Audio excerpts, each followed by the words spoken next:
Welcome back to Local 18 News at 5:30. If you were watching last night, we introduced you to a man named Red WECP, who spent decades in silence but is now coming out to tell his story. He was an informant on the Chicago mob in the 1970s through the 1980s, filling agents in on mob activity through a concealed camera that was hidden in his Chicago apartment.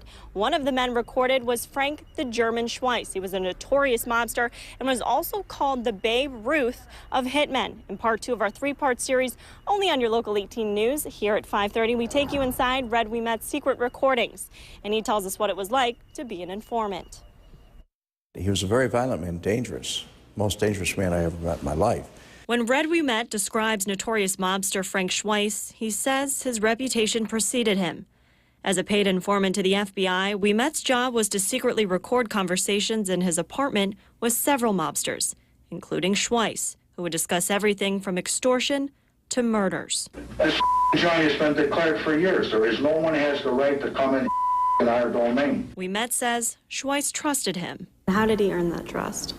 I was very quiet. As a matter of fact, there was a time when he was telling me about a murder that he committed, and he never called them murders. They were always accidents, according to him. But afterwards, he said, tell me about your work, what you do.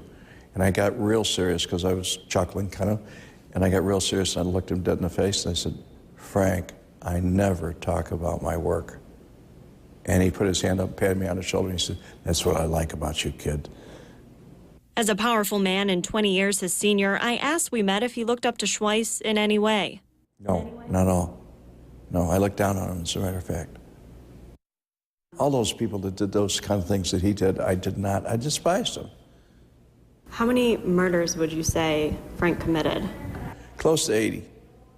In his book, WECP says he had many stressful experiences during his recording session. He points out one in particular in which he almost got caught by Frank. There's 2 small cords that go on a Niagara. The Niagara was underneath a lazy boy reclining chair, and he was leaning back in it. He put his hands behind his back, and it kind of brushed the head cushion that's in the back. And underneath each head cushion, there was a microphone. And the wires were kind of hidden down inside. Well, the microphone fell down on one side.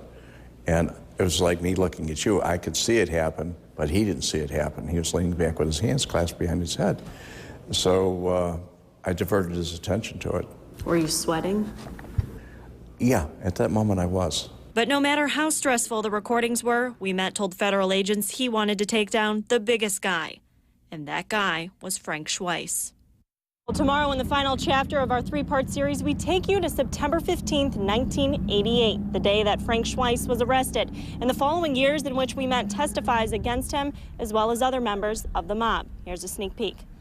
Was there any point in time where you thought there was a weight lifted off your shoulders? The day they arrested Frank.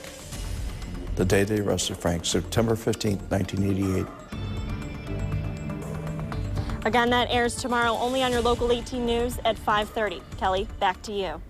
Jennifer, thanks so much. We look forward to